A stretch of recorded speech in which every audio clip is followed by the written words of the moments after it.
আমার নবী কয় ফাতেমা কেন কান্না করো?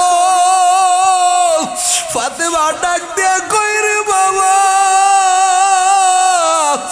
আজকে 2-3 দিন আমাদের বাড়িতে কোনো খাবার নাই।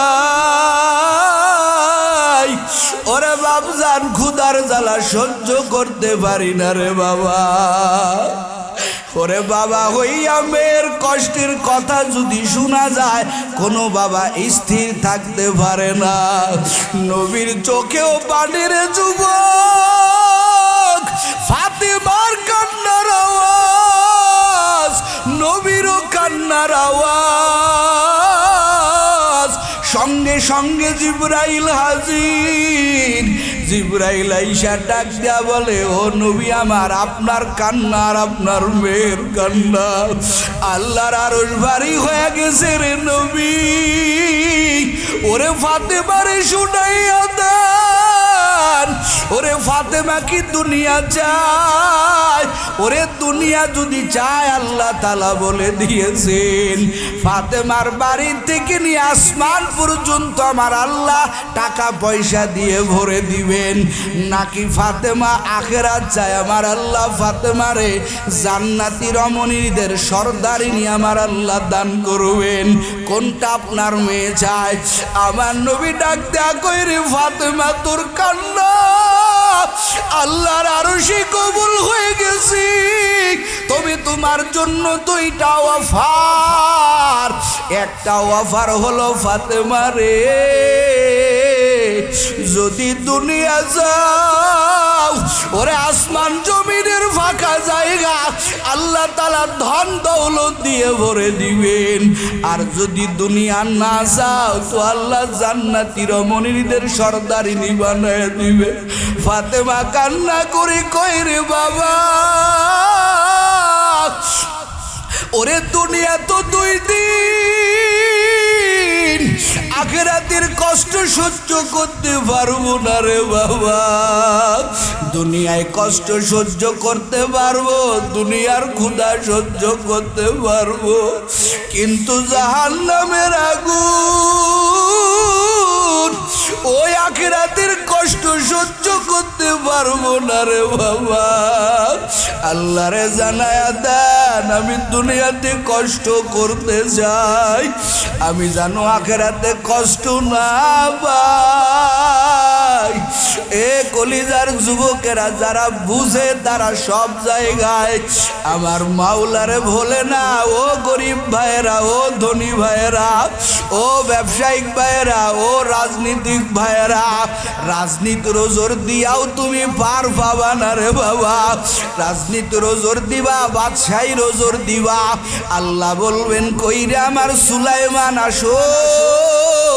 আমার সুলাইমান পুরা পৃথিবী চালাই আমি আল্লাহকে ভোলে নাই। এরা রুগী ভাইয়েরা, এরা অসুস্থ ভাইয়েরা, অসুস্থ রোজর দিয়াও পার পাবা না রে যুবক। ওই ময়দানে আমার আল্লাহ বলবেন, ও অসুস্থ বান্দারা, অসুস্থর দোহাই দিতেছো, তোমাদের চাইতেও তো বড় অসুস্থ আমার আইয়ুব আলাইহিস সালাম। পুরা শরীরে আমার আল্লাহ পোকা লাগায়া দিয়া খাওয়ায়া দেয়, তারপর আইয়ুব আমার আল্লাহকে ভুলে না। এরা কলিজার যুবক আর কয়দিন বাহাদুরি করবি? এই দুনিয়া কিছু না রে বাবা। হাসরের ময়দানে কোনো ওজর দিয়া পার পাওয়া যাবে না। তুমি আমি ওজর দিব, আমার আল্লাহ ওজরের জবাব দিয়া দিবেন। লাস্টে যখন ওজর থাকবে না, আল্লাহ বলবে এই বেঈমান রে ধর, খুদুহু ফাগুল্লু। ওরে সিটারি বাটপারি দুনিয়াতে করছো, তুমি নে করছো, আখিরাতের ময়দানে আর সিটারি বাটপারি চলবে না। আল্লাহ বলবেন, এরে জাহান্নামের শিকল লাগা। ওয়াসিকাল্লাযীনা কাফারু ইলা জাহান্নামা যুমারা। এরে মহেশকালীর যুবক, ওই দিনকে কি করবার বাবা? এই জন্য বাপজানেরা, ও কলিজার আমার যুবক, এরে পর্দার আড়ালের আম্মা জানেরা, আর বাহাদুরি করিও না, আর বেবন্দাগিরি করিও না। ও কলিজার যুবক, প্রতিদিন লাশের খবর, কোন দিন জানি তুমি আমি কবরে চলে যাই রে বাবা। এই মাহফিল তোমার আমার জীবনের শেষ মাহফিল হতে পারে রে বাবা। এখান থেকে তওবার নিয়ত করো, সকাল বেলায় তোমার আমার ঘরে মৃত্যুর খাট চলে আসতে পারে রে বাবা। এই জন্য বাপ জানেরা, আর গুনাহ করিও না ও যুবক। মোবাইলের গুনাহ, বান্ধবীর গুনাহ, বেপরদাগিরির গুনাহ সারিয়া দিয়া তওবা করো। আমার মাওলা প্রতিদিন তোমারে আমারে ডাকে, বান্দা আমার মতো গুনাহ ক্ষমা করনেওয়ালা কেউ নাই, আমার কাছে তওবা করো, আমি আল্লাহ তোমার গুনাহগুলো মাফ করব। এই ময়দানে তওবার নিয়ত করো যারা যেই গুনার মধ্যে নিমজ্জিত আছো রে বাবা। আজকের থেকে গুনাহ করবা না, বিড়ি খাবা না, আর আমার নবীর সুন্নতি দাড়িতে আর খুল লাগাইবা না, নামাজ আর কাজা দিবা না, মুরব্বীদের সঙ্গে বেয়াদবি করবা না। কারা কারা পারবা দুটো হাত তওবার নিয়তে আল্লাহরে দেখায়া দাও। ও দয়ার মালিক, তওবার নিয়তে হাত উঠাইছি রে আল্লাহ, আমি বড় গুনাহগার, এই ময়দানে আমার মতো গুনাহগার কেউ নাই। রেজওয়ান রফিক ভাই বড় মানুষ আসছে, ও আল্লাহ আপনি তওবা কবুল করেন। আয় আল্লাহ, যুবকদেরকে নিয়ে হাত উঠাইলাম রে আল্লাহ, এই সংগঠনটা কবুল করেন, এই এলাকাবাসীকে কবুল করেন। তওবা করার মতো হিম্মত আর তৌফিক আল্লাহ আপনি আমাদেরকে দান করেন, বলেন আমিন। আল্লাহ আমাদের প্রত্যেকেরই তওবাতুন নসুহা করে আল্লাহর খাঁটি বান্দা বান্দি হয়ে আমাদের কবরে যাওয়ার তৌফিক আল্লাহ দান করুক, বলেন আমিন। ভাইয়ারা আমার, ভাইজান আসছেন অনেক দূর থেকে, ভাইও আসছে আপনাদের সামনে বয়ান করবেন, মহাব্বতের পরিচয় দিয়া, ভালোবাসার পরিচয় দিয়া বয়ান শুনবেন। ভাইজানের জন্য দোয়া করবেন, আমার জন্য দোয়া করবেন। ছোট মানুষ যাতে ইখলাসের নিয়তে, রুহানিয়ত ভাবে আপনাদের সামনে জায়গায় জায়গায় বিভিন্ন জায়গায় যাই, নিরাপদে যাইতে পারি, ইখলাসের নিয়তে কথা বলতে পারি, আর তৌফিক আল্লাহ দান করুক, বলেন আমিন। কারণ একা যদি কেউ থাকো তোমারে আক্রমণ করা সহজ, কিন্তু পাঁচো ভাই যদি একসাথে একভাবে থাকে, এদেরকে ক্ষতি করা, আক্রমণ করা কঠিন। কথা বল না? তো সারা বিশ্বের মুসলিম জাতি যদি এক থাকে, এক প্ল্যাটফর্মে আসে, তো মুসলমানদের বিজয় হবে নিশ্চিত। কথা বলেন ঠিক কিনা? কারণ মুসলমান শুধু নিজের মেধা, নিজের শক্তি দিয়ে চলে না। আপনারা জবাব দেবেন উচ্চ কণ্ঠে, বলেন তো মুসলমানের সাথে গায়েবী একজনের মদত থাকে, তিনি কি? আরো আস্তে কন, আরো আস্তে কন। শুধু অপেক্ষায় মাতা নাসরুল্লাহ, শুধু কি মাতা নাসরুল্লাহ, কখন আল্লাহ সাহায্য আসবে, কখন আল্লাহ সাহায্য আসবে। আগেই তো বলেছি ইখলাস ঠিক রাখেন, আমাদের বেশি দরকার নাই, ইখলাস নিয়ে আগান, আল্লাহ আমগোই বিজয় দান করবেন, বলেন না সুবহানাল্লাহ। আমাদেরই পরিশেষে বিজয়। একজন পীর সাহেবের কাছে বলতেছে এক মুরিদ যে হুজুর, আমগো দেশের উপরে মুসলমানদের উপরে তো আক্রমণ করবে বেঈমানরা, এদের অত্যাধুনিক অস্ত্র আছে, এদের অত্যাধুনিক সমস্ত সামগ্রী আছে, উপর থেকে গেরিলা আক্রমণ হবে। এখন তো অত্যাধুনিক জিনিস বাইর হয়েছে, আপনারা সোশ্যাল মিডিয়ায় অনেকে থাকেন না, আমগো একটু থাকা লাগে দেখি। এখন যুদ্ধ করতে গেলে মানুষ যাওয়া লাগে না, 3000 মিটার দূরে একটা ড্রোন পাঠিয়ে দিবে। কি পাঠাবে? ড্রোন। ড্রোন, ছোট ছোট ড্রোন দিয়ে আমরা ভিডিও করি, আর এই ড্রোন ছোট না, একটা প্লেনের মতো, একটু ছোট, ওর ভিতরে কোনো মানুষ নাই। আমি এখান থেকে কন্ট্রোল করবো, আপনাদের এখান থেকে আমগো বাড়ি মনে করেন 600 কিলো, লাগে 8 ঘন্টা, প্রাইভেটে লাগে 8-9 ঘন্টা। তো এখানে আমি বসে থাকবো, এই ড্রোনটা চলে যাবে 500 কিলোমিটার না। ইরানের মধ্যে যেই ড্রোন বিমান তৈরি হয়েছে, আলহামদুলিল্লাহ একটা মুসলিম জাতি দেখাই দিয়েছে। আমেরিকার সাথে বর্তমান যে কঠিন এক বিরোধ চলতেছে, ইরানের বিনিয়ামিন সাহেব কি নেতানিয়াহু, ইরানের যে প্রেসিডেন্ট, তারা জানে মুসলমানদের উপরে আক্রমণ আসবে, এমন এমন ড্রোন বিমা বানায় রাখছে, বোমা বানায় রাখছে।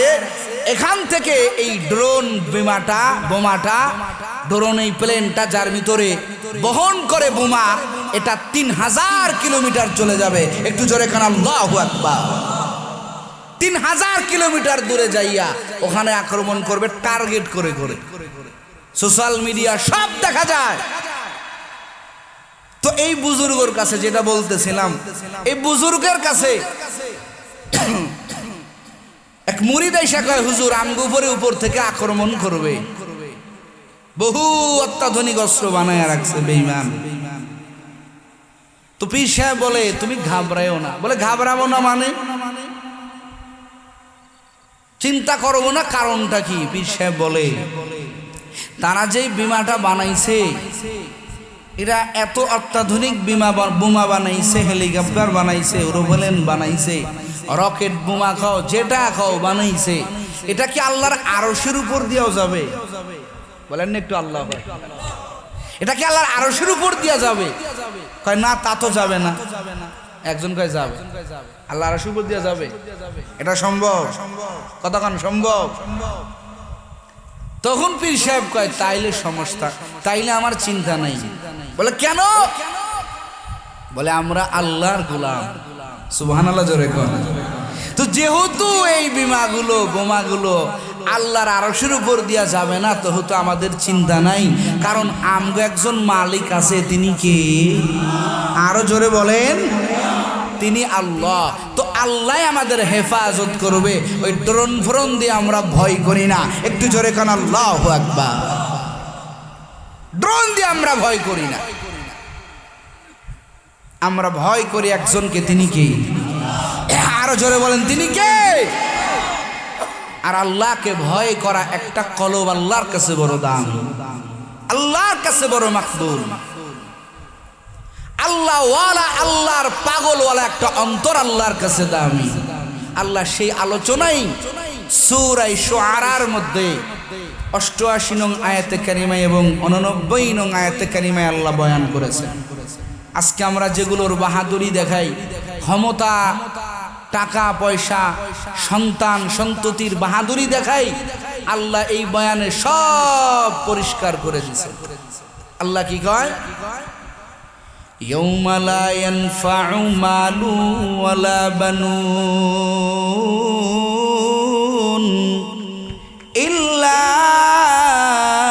মান আতাল্লাহা বিকলবিন সালিম।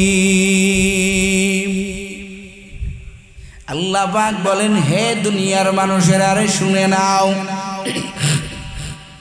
যেই টাকার বাহাদুরি করো, যেই সন্তানের বাহাদুরি করো, আল্লাহ পাক বলেন, হো দুনিয়ার মানুষ, এই বাহাদুরি তোমার দুনিয়া পর্যন্তই টিকবে। আল্লাহ কয়, বান্দা তুমি তো জানো না এমন একটা দিন আসতেছে, দুনিয়ার সব দিন দুনিয়ায় আসল না। আল্লাহ পাক বলেন, হে বান্দা বান্দির দল, ইয়াউমা লা ইয়ানফাউ মালু ওয়ালা বানুন। আল্লাহ তাআলা বলেন, এ দুনিয়ার মানুষেরা রে, তোমরা যেই টাকা পয়সা, তোমরা যেই বাড়ি গাড়ি নারী আর তোমার সম্পদদেরকে তুমি প্রধান মনে করো, আল্লাহ কয়, বান্দা এমন একটা দিন তোমার সামনে আসতেছে, সেই দিনে তোমার টাকা, তোমার বাড়ি, তোমার ঘর বিন্দু পরিমাণ তোমাকে উপকার করতে পারবে না। আল্লাহ পাক বলেন, কেউ তোমাকে ওই দিনকে সহযোগিতা করতে পারবে না। বলছেন কি? আরো জোরে কর। আমরা যেটার ক্রেডিট দেখাই, যেটাকে বড় মনে করি, আল্লাহ কয় কোনো কাজে দিবে না। সন্তানের গৌরব করি, টাকার গৌরব করি। ও মহেশখালীর যুবক, আল্লাহ তাআলা বলেন এই টাকা তোমার বিন্দু পরিমাণ কাজে দিবে না। ইয়াউমা লা ইয়ানফাউ মাল, আল্লাহ তাআলা বলেন তোমার মাল তোমাকে উপকার করতে পারবে না, তোমার সন্তান তোমাকে উপকার করতে পারবে না। যেমন উপকার তুমি দুনিয়াতে পাইছো, টাকার উপকার পেয়েছো। দুনিয়াতে টাকা থাকলে উপকার হয়, দুনিয়াতে সন্তান থাকলে উপকার হয়। কথা কয় নাকি হয় না? দুনিয়াতে টাকার বাহাদুরি করো, সন্তানের বাহাদুরি করো। আল্লাহ তাআলা বলেন হে দুনিয়ার মানুষের, আরে এমন একটা দিন আসতেছে যেই দিনে তোমার টাকা, তোমার মাল, তোমার সম্পদ তোমারে বিন্দু পরিমাণ উপকার করতে পারবে না। আল্লাহ পাক বলেন সেই দিন কোনটা জানো? যারা দুনিয়া নিয়ে ব্যস্ত, যারা দুনিয়ার বাহাদুরি বড় মনে করে, যারা দুনিয়াটাকে কায়েমি বাড়ি মনে করে, তাদের জন্যই আমার আল্লাহর এই আলোচনা। ও দুনিয়ার মানুষেরা রে, ও মহেশখালীর যুবকেরা, ও পর্দার আড়ালের আম্মা জানেরা, আল্লাহ তাআলা কোরআনে হাকিমের মধ্যে এই দুনিয়াটাকে আমার আল্লাহ বিভিন্ন জিনিসের সাথে মিসাল দিলেন। আমার আল্লাহ তাআলা বলেন ওয়া মা হাযিহিল হায়াতুদ দুনিয়া ইল্লা লাহবু ওয়া লাইব ওয়া ইন্নাদ দারাল আখিরাতা লাহিয়াল হায়াওয়ান লাউ কানু ইয়ালামুন। আল্লাহ কয় যেই দুনিয়া তোমরা দেখতেছো, এই দুনিয়াটা একটা তোমার খেলাধুলার জায়গা। এই দুনিয়াটা লাইভ মানে খেলাধুলার জায়গা। আল্লাহকে এটা অনার্থক জায়গা, এটাকে কাজের জায়গা মনে করিও না, এটাকে তোমরা কায়েমি বাড়ি মনে করিও না। আল্লাহ তাআলা বলেন একটু অল্প সময়ের জন্য আমি আল্লাহ তোমাকে দুনিয়া নামক জায়গায় আমি আল্লাহ তোমারে পাঠাইলাম। ওয়াল আখিরাতু খায়রু ওয়া আবকা। আল্লাহ তাআলা বলেন এই দুনিয়াটাকে কায়েমি বাড়ি বানাইও না। ও আমার গোলাম, ও আমার আদরের বান্দা বান্দির দল, একমাত্র তোমার কায়েমি বাড়ি হইল আখিরাতের বাড়ি। একটু জোরে কন্না সুবহানাল্লাহ। ইকো ঘুমায় দেন, ইকো ইকো ঘুমায় দেন, ইকো। আল্লাহ পাক বলেন তোমার আসল বাড়ি হলো আখিরাতের বাড়ি। অথচ আমরা এই দুনিয়া নিয়ে ব্যস্ত, দুনিয়ার বাড়ি গাড়ি নিয়ে ব্যস্ত, দুনিয়ার সম্পদ নিয়ে ব্যস্ত। আল্লাহ তাআলা বলেন এই দুনিয়া নিয়ে ব্যস্ত থাকিও না। দুনিয়াটা একটা অনার্থক জায়গা, দুনিয়াটা একটা খেলাধুলার জায়গা। আল্লাহ তাআলা বলেন ও বান্দা এই দুনিয়াটা নিয়ে তুমি আসল মনে করিও না। তাহলে এখন আসল কি? আল্লাহ তাআলা বলেন ও আমার আদরের বান্দা বান্দির দল, ওয়াল আখিরাতু খায়রু ওয়া আবকা। আল্লাহ তাআলা বলেন এ দুনিয়ার মানুষ, আখিরাত হলো তোমার আসল জায়গা। আল্লাহ তাআলা বললেন এই দুনিয়াতে তোমার সম্পদ কাজে লাগতে পারে, তোমার মাল তোমার কাজে দিতে পারে, সন্তান তোমার কাজে দিতে পারে। আল্লাহ তাআলা বলেন ও দুনিয়ার মানুষ, এমন একটা দিন তোমার আমার সামনে আছে। আল্লাহ তাআলা বলেন যেই সময় তোমার মাল তোমার উপকার করবে না, তোমার সম্পদ তোমার উপকার করবে না, তোমার বাচ্চা কাচ্চা তোমার উপকার করবে না। আল্লাহ তাআলা বলেন তাহলে আমরা প্রশ্ন করতে পারি তাহলে উপকার করবে কি? বলে হাসরের ময়দান বড় ভয়ঙ্কর, আমার এই হাসরের ময়দানে আল্লাহ তাআলা বলে ইল্লা মান আতাল্লাহা বিকলবিন সালিম। আল্লাহু আকবার, জোরে বলেন। হাসরের ময়দান আল্লাহ তাআলা বলেন যেই জায়গা, অফুরন্ত জায়গা। দুনিয়া হলো মুসাফির খানা। দুনিয়া কি খানা বলেন? দুনিয়া মুসাফির খানা। আর হাসর হলো আমাদের চিরস্থায়ী একটা জায়গা। জান্নাতের কারো ফায়সালা হবে, কারো জাহান্নামের ফায়সালা হবে।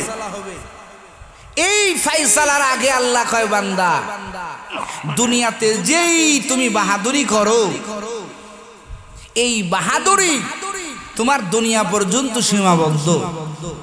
আখিরাতে এমন একটা জায়গা আছে যেখানে তোমার মাল, তোমার সম্পদ বিন্দু পরিমাণ তোমার উপকার করবে না।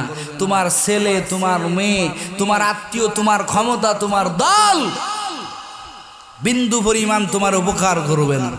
তো প্রশ্ন, তো উপকার করবে কি? বলে হ্যাঁ, ওখানে উপকার করবে। আল্লাহ তাআলা বলেন ইল্লা মান আতাল্লাহা বিকলবিন সালিম। আল্লাহ তাআলা বলেন এ দুনিয়ার মানুষ, ওই দিনে তোমাদের উপকার করবে কলবে সালিম, বলে বিশুদ্ধ একটা কলব ওই দিন তোমার উপকার করবে। বলেন না একটু আল্লাহু আকবার। বিশুদ্ধ কলব কার হবে? কলব তো সবার আছে, কিন্তু কজনের বিশুদ্ধ কলব আছে?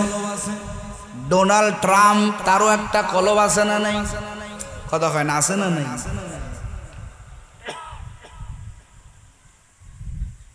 এরও একটা কলব। আবার খুঁজে খুঁজে দেখেন, বাংলাদেশে বহু মুরব্বী আছে, হাজারো আলেমের উস্তাদ, যেমন আমগো থেকে বিদায় নিয়েছেন ওই হাটহাজারী মাদ্রাসার হযরত আহমদ শফি রহমাতুল্লাহি আলাইহি।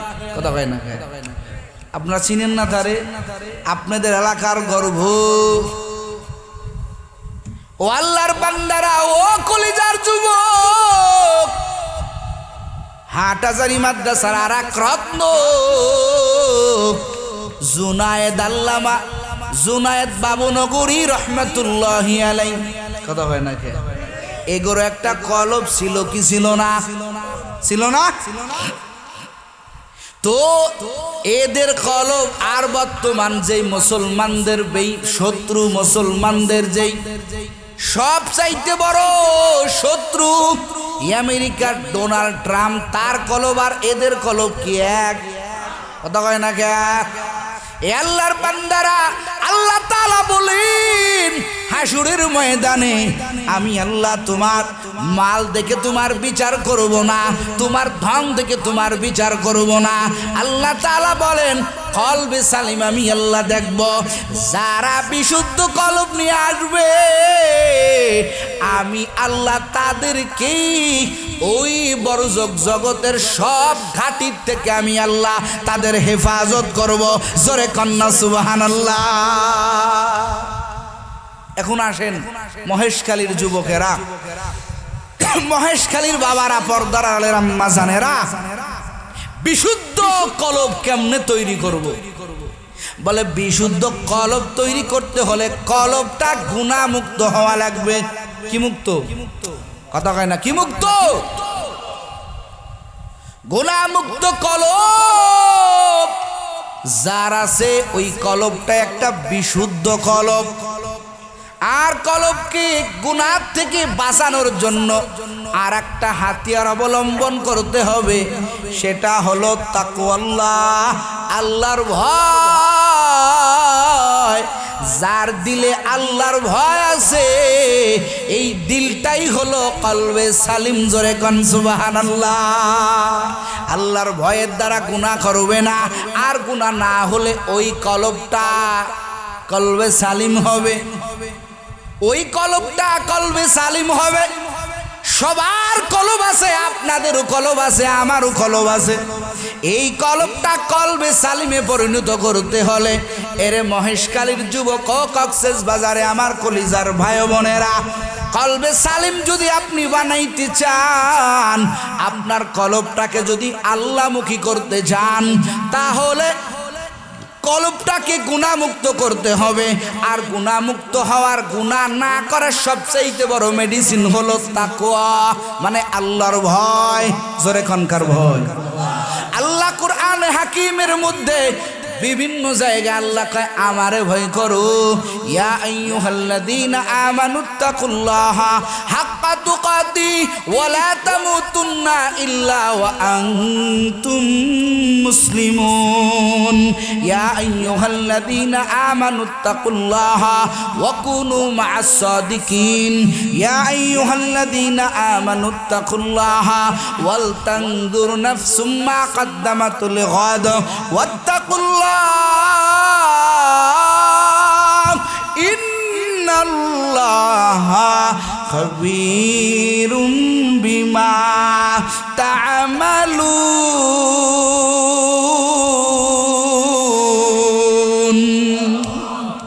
সব জায়গা আল্লাহ কয় আমারে ভয় করো। আর আল্লাহর ভয় আনতে হলে আপনাকে আল্লাহর ইবাদত করা লাগবে, একটা বিধানও ছাড়া যাবে না। কথা কয় না কেন? এখানে যদি হিসাব নেই যে আজকের দিনে কারা কারা ফজর থেকে নিয়ে এশা পর্যন্ত 5 ওয়াক্ত নামাজ জামাতের সহিত নয় বাদি দিলাম, 5 ওয়াক্ত নামাজ আদায় করেছেন কজন? কয়জন পাওয়া যাবে হুজুর? আসেনি সবাই? কথা কয় না। আছে সবাই? নাই নাই, সবাই নাই। আল্লাহর বান্দা হাত তুলছে, তো সবাই নাই আমি মেনশন করব না। ওজোর দিতে পারেন হুজুর আল্লাহর বিধান কেমনে আদায় করব? আল্লাহ তাআলা কত মহান, কত অসীম আমাদের উপরে দয়া, তার উপরে আমাদের উপরে দয়া করেছেন। কত আল্লাহ তাআলার ইহসান আমাদের উপরে। আল্লাহ তাআলা আমাদের কত মোহাব্বত নিয়া আল্লাহর বিধানগুলো দিয়েছেন, চুল পরিমাণ কষ্ট দেয় নাই। ইসলাম ধর্ম এমন ধর্ম, ইন্নাদ-দীনা ইনদাল্লাহিল ইসলাম। আল্লাহর কাছে মনোনীত নির্বাচিত ধর্মের নাম কি? কথা কয় না, কি নাম? ইসলাম ধর্ম। এমন একটা বিধান ও মহেশখালীর যুবক, এমন একটা বিধান আমার আল্লাহ আপনাদের দিয়েছেন, মুসলমানদেরকে দিয়েছেন, যেই ধর্ম মানার ক্ষেত্রে ধনীর কোনো ক্ষতি হবে না, অসুবিধা হবে না, গরিবের কোনো সমস্যা হবে না। কথা কয় না? বাদশার সমস্যা হবে না, ফকিরের সমস্যা হবে না, সুস্থ ব্যক্তির সমস্যা হবে না, অসুস্থ ব্যক্তির সমস্যা হবে না। সবার জন্য দ্বীন আল ইসলাম, আল্লাহর দ্বীন মানা বড় সহজ। জোরে কন্যা সুবহানাল্লাহ। সবার জন্য মানা সহজ। একমাত্র ধর্মের নাম কি? সব শ্রেণীর মানুষের জন্য, সমস্ত কর্মরত মানুষের জন্য একটা ধর্মই মানা বড় সহজ। ধর্মটার নাম কি? জোরে বলেন। শুকরিয়া করেন বিনা দরখাস্তে, বিনা চাওয়ায় রব্বে কারীম আমাকে আপনাকে সেই ধর্মের মোকাল্লাফ বানিয়ে দিয়েছেন, সেই ধর্মের একজন খোদাবৃত একটা মুসলমানের ঘরে আমাদেরকে জন্ম দিয়েছেন। বিনা দরখাস্তে আপনারা সবাই, আমরা সবাই আল্লাহর দরবারে শুকরিয়া তান বলি আলহামদুলিল্লাহ। সবার জন্য মানাফর, কোনো কষ্ট হবে না, কারো জন্য আল্লাহ চাপায়ও দেয় নেই। একটা ধনীর জন্য মানা বড় সহজ। কারণ কি? এই কথাটা বললাম, হাসরের ময়দানে একদল লোক বলবেন আল্লাহ আপনার দিন মানবো, আপনার শরিয়াত মানবো, আল্লাহ চেষ্টা করেছি পারি নাই। ওজর দিবে তো এই সব ওজরের গুড়া আল্লাহ মেরে দিবেন। কি ওজর দিবে? ধনীর দল বলবে ও দয়ার আল্লাহ, এত টাকা পয়সা আল্লাহ আপনি আমারে দান করেছিলেন, এত সম্পদের মালিক আপনি বানায় দিয়েছিলেন। ও দয়ার আল্লাহ, আপনার ইসলাম মানার সুযোগ পাই নাই। কি কয়? সুযোগ পাই নাই। আমার আল্লাহ তাআলা হাসরের ময়দানে আমার আল্লাহ ডাক দিবেন, কই রে আমার খলিল। খলিলের নাম কি? কথা কয় না কে?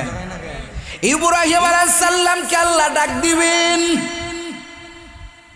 কেন ডাক দিবেন? এদের জবাব দেওয়ার জন্য, যারা ওজোর পেশ করেছে। আল্লাহ, টাকা পয়সা ছিল, ধন দৌলত ছিল, ও আল্লাহ আপনার ইবাদত কেমনে করব? ও দয়ার মালিক, আপনার ইবাদত কেমনে মানব? আয় আল্লাহ, ব্যস্ততার কারণে পারি নাই। আল্লাহ ডাক দেয়া বলবেন, কইরে আমার ইব্রাহিম আসো, আয় আয়, আজকে তোকে আমি এদের সামনে দণ্ডায়মান করব। একটু জোরে বলেন আল্লাহু আকবার। এখন আসেন, ইব্রাহিম আলাইহিস সালাম কেমন মালের মালিক?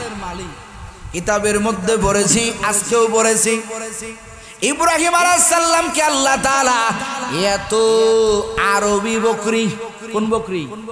আরবি বকরি। আমার আল্লাহ তাআলা এই বকরির মালিক বানিয়ে দিয়েছিলেন। একটা সংখ্যার মধ্যে পাওয়া যায় ইব্রাহিম আলাইহিস সালামের আন্ডারে 400 কুকুর ছিল। কয়শত? কথা কয় না, কয়শত? 400 কুকুর। এই কুকুরগুলোর দায়িত্ব ছিল বকরির দল পাহারা দেওয়া। কুকুরের সংখ্যা কত? কথা কন কত? 400। এক একটা কুকুর হাজার হাজার ছাগল পাহারা দিত। বলেন তো তাহলে 400 কুকুর কত পাহারা দেয়? সুবহানাল্লাহ। এই কুকুরের দল ইব্রাহিম আলাইহিস সালামকে, ইব্রাহিম আলাইহিস সালামের বকরি পাহারা দেয়। কত বকরির মালিক! ও মহেশখালীর যুবক, শুধু তাই না, ও আল্লাহর বান্দারা, ইব্রাহিম আলাইহিস সালাম সন্তান ইসমাইল আর স্ত্রী হাজেরাকে ওই মক্কা নগরীতে, মরুভূমি এলাকা, কোনো গাছ নাই, বসতি নাই, কিছু নাই, ওখানে বসবাস করতে দিলেন। ইসমাইল আলাইহিস সালামের পায়ের আঘাতে লম্বা ইতিহাস, ওখানে জমজমের কূপের আবির্ভাব হয়ে গেল। একটু জোরে কোন আল্লাহু আকবার। মক্কা নগরীতে পানিরে কি মনে করেন? অনেকটা ব্যাপার। পানির কদর এরা বুঝে, পানির মোহাব্বত এরা বুঝে। তবে আমি আল্লাহর কাছে মাঝে মাঝে চিন্তা করি যে এদের পানির অভাব, কিন্তু এমন এক পানির ফ্যাক্টরি দিছে, এক জায়গায় আল্লাহ এমন এক পানির ফ্যাক্টরি দিয়েছে, যেই পানিতেই পুরা পৃথিবীর বাসী সব পানি পায়া যে মর্তবার যে মজা না পাইছে, আল্লাহ তাআলা ওই আরব কান্ট্রিতে, মক্কা নগরীতে, বাইতুল্লাহর পাশে আমার আল্লাহ যেই জমজম কূপ দিয়ে দিছে, সব পানি একেবারে ওই পানির কাছে নিমিশেই শেষ। আল্লাহ সব মোহাব্বত আর মজা আর সমস্ত রোগের প্রতিষেধক আমার আল্লাহ জমজমের মধ্যে দান করছে। বলেন না সুবহানাল্লাহ। তো আমরা পানি ব্যয় করলাম কি? আর অমুক পানি নাই, কিন্তু এমন এক পানি আল্লাহ দিছে যে সব পানির উস্তাদ। জোরে কর না সুবহানাল্লাহ। আল্লাহর বান্দারা শুধু তাই না, মক্কায় ঢুকেন, মদিনায় ঢুকেন, জমজমের পানি ইচ্ছা করলেই মিলিয়ন মিলিয়ন পানি।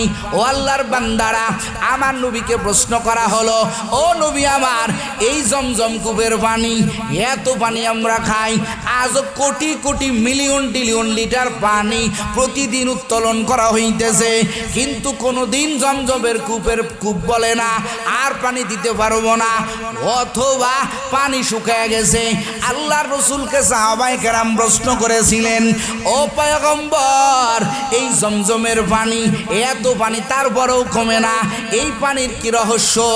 আমার নবী কয়, ও সাহাবায়ে কিরাম, ও আমার সাহাবায়ে কেরাম, এই জমজম কূপের তলদেশের সংযোগ হলো হাউজে কাউসারের সাথে।